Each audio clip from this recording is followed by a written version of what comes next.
दैनिक प्रहारच्या 5व्या वर्धापन दिनानिमित्त षण्मुखानंद सभागृहात कार्यक्रम सुरू आहे। या कार्यक्रमाला दैनिक प्रहारचे कार्यकारी संपादक आणि उद्योग मंत्री नारायण राणे, अभिनेते नाना पाटेकर आणि ज्येष्ठ पत्रकार कुमार केतकर उपस्थित आहेत। नाना बोलतायत, थेट जाऊयात षण्मुखानंदमध्ये। मी हे बोलतोच, हे जाणीवपूर्वक असं करणं, एरवी तुम्ही राजकीय क्षेत्रामध्ये असल्यानंतर तुमच्यावर चिखलफेक ही तुम्ही नाकारणार नाही, तुम्हाला ती घ्यावीच लागते। रोज तुम्हाला छान स्वच्छ कपडे धुवावेच लागणार, कारण आजूबाजूला इतकी सुंदर प्रत्येक ठिकाणी काही कमळ भेटत नाहीत, बाजूचा चिखल सुद्धा आपल्या वाट्याला येतो।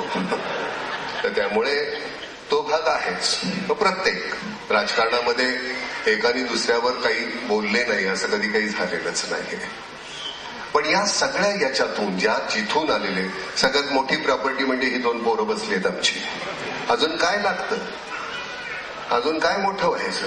हे 2 प्रहार, हा 3रा।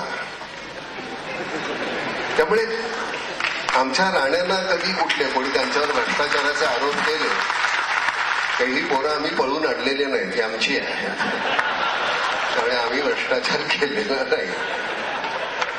आणि हे ज्यावेळी एक मुखपत्र तुमच्या वाट्याला येतं, त्या मुखपत्राद्वारे तुम्ही तुमच्या आतमध्ये असलेली प्रत्येक गोष्ट अतिशय जाणीवपूर्वक आणि ठामपणे मांडू शकता। एरवी तुम्ही बोललात तर तुमच्यावर विश्वास ठेवणार नाही। बरं, मीडियाचं ज्या पद्धतीनं ते वापरलं जाणं, ज्या कशा पद्धतीनं वापरतं, आता त्यांनी मला मगाशी काहीतरी ते वापरे एवढं मोठं काहीतरी मी हातामध्ये पहिल्यांदा घेतलं बरं का, बटन दाबलं। मी म्हटलं काय दाबणार, बोट थरथरत होतं। आपल्याला सवय नाही हो, आपलं आपण काही एकदमच तिथेच राहिलेलो आहोत आपण, ते बरं आहे। ते एवढासा आपला एक आपला असतोय, तो आला की घ्यायचा, करायचं असेल तर दाबायचं, कधी वाजत नाही, तेवढंच आपल्याला कळतं। त्यामुळे नरेंद्र मोदींबद्दल तू जे म्हटलंस ते मला काही कळलंच नाही। धर्माच्या पलीकडे सरते शेवटी आपल्यावर ठप्पे मारतो कोण? माझे आई वडील, जसं तू म्हणालास कुमार, की घरातले संस्कार आणि कुठे कालांतरांत आपल्या लक्षात येतं की आपण नेमके कोण आहोत। माझ्या बहिणीचा नवरा अब्बास आहे। माझ्या बहिणीनं ज्यावेळी लग्न केलं मुसलमानाशी, मी म्हटलं माझी बहीण नाही गेली, मला अब्बास मिळाला। दोघंही शिक्षित आहेत, दोघंही डॉक्टर आहेत, त्यांना मनापासून वाटतं एकमेकाला आवडतात, का धर्म आडवा यावा? परत सगळे अगदी एकजात हिंदू झाले तर भांडणं संपणार आहेत का? का सगळे एकजात मुसलमान झाले, भांडणं संपणार आहेत का? तर सरते शेवटी ही मतभिन्नता राहणारच आहे, आणि ते असायलाच हवी। प्रत्येक जण, माझा सगळ्यात महत्वाची गोष्ट मी नेहमी माझ्या मुस्लिम समाजातल्या सगळ्यांनाच सांगतो, शिक्षण पहिल्यांदा घ्यायला पाहिजे। जोपर्यंत तुम्ही शिक्षित होत नाही तोपर्यंत अन्याय नेमका कशामुळे होतो हे तुमच्या लक्षात येणार नाही। आपण लोकसंख्येबद्दल बोलतच नाही, हा विषय नाही, ही जागा नव्हे, आपण पुन्हा त्याच्यावर विस्तृतपणे बोलू। पण सगळ्यात महत्वाची गोष्ट की अशा सगळ्या गोष्टींना वाचा फोडण्यासाठी आपल्याकडे एक अतिशय प्रभावी माध्यम असायला पाहिजे, आणि ते माध्यम आहे एकतर टीव्ही आहे, पेपर आहे। आणि ह्या गोष्टीमध्ये नारायणराव तुम्ही ह्या केलेल्या आहेत। उगाच कोणी कोणाला चांगलं म्हणत नाही। रेताड आणि खडकाळ जमिनीला एवढा भाव मिळवून दिला तुम्ही तिथं जैतापूरला, उगाच नाही लोक तुम्हाला नमस्कार करत।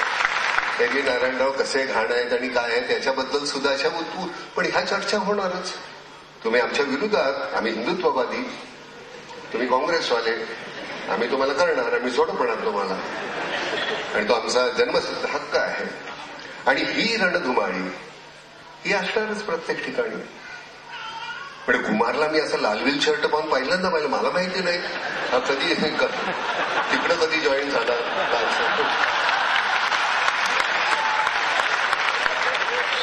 हो, हा अतिशय साधा समाजवादी पक्षाचा, म्हणजे समाजवादी विचाराचा माणूस एकदम कम्युनिस्ट याच्यावर गेला। पण काही नाही, असं होतं, माणसं पक्ष बदलतात।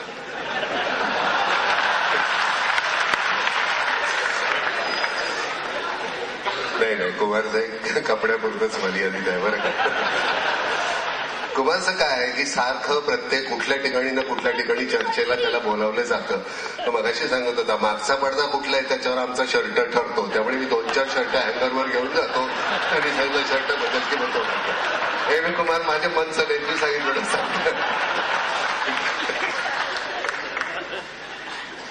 आम्हाला सिनेमा कसं नाही होत रे, आम्हाला एकच शर्ट असतो, बॅकग्राऊंड ही नाही जमत का. बरं आम्ही सगळ्यामध्ये मिसळून जातो रे. तुमचं कसं गोरेकोमटे असल्यामुळे तुझा रंग मला मिळाला असं नको म्या, खरं सांगतो ना का. आता बेशरम मध्ये तो रणबीर नसता, मी असतो.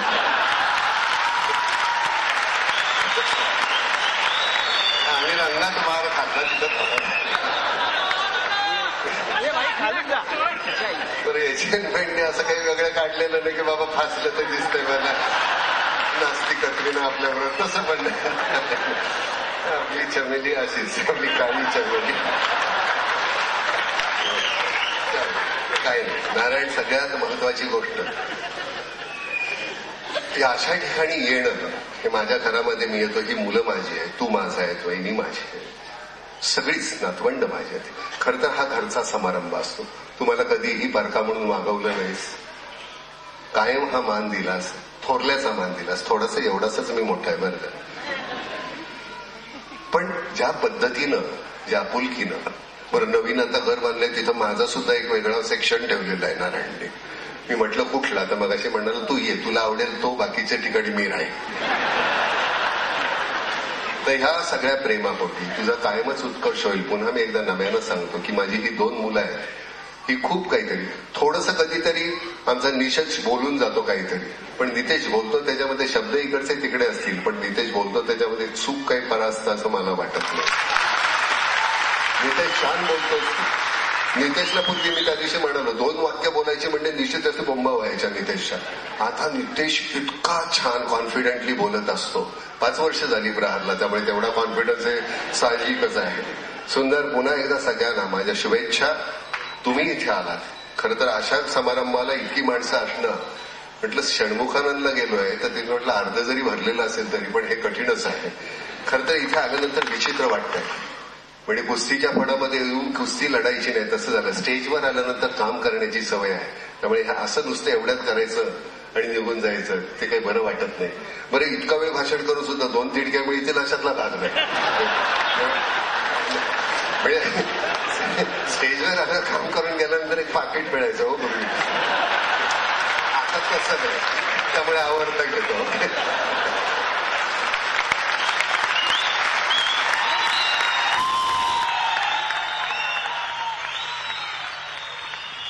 आपण बघतोय दैनिक प्रहारला 5 वर्ष पूर्ण झाले आणि दैनिक प्रहारच्या वर्धापन दिनानिमित्त कार्यक्रम षण्मुखानंद सभागृहात मुंबईमधल्या सुरू आहे. त्या ठिकाणी आत्ताच अभिनेते नाना पाटेकर यांनी चौफेर टोलेबाजी केली. या कार्यक्रमाला ज्येष्ठ अभिनेते नाना पाटेकर, नारायण राणे आणि ज्येष्ठ पत्रकार कुमार केतकर उपस्थित आहेत. एक ब्रेक घेतोय, लगेचच परतूया. झी 24 तास, एक पाऊल पुढे.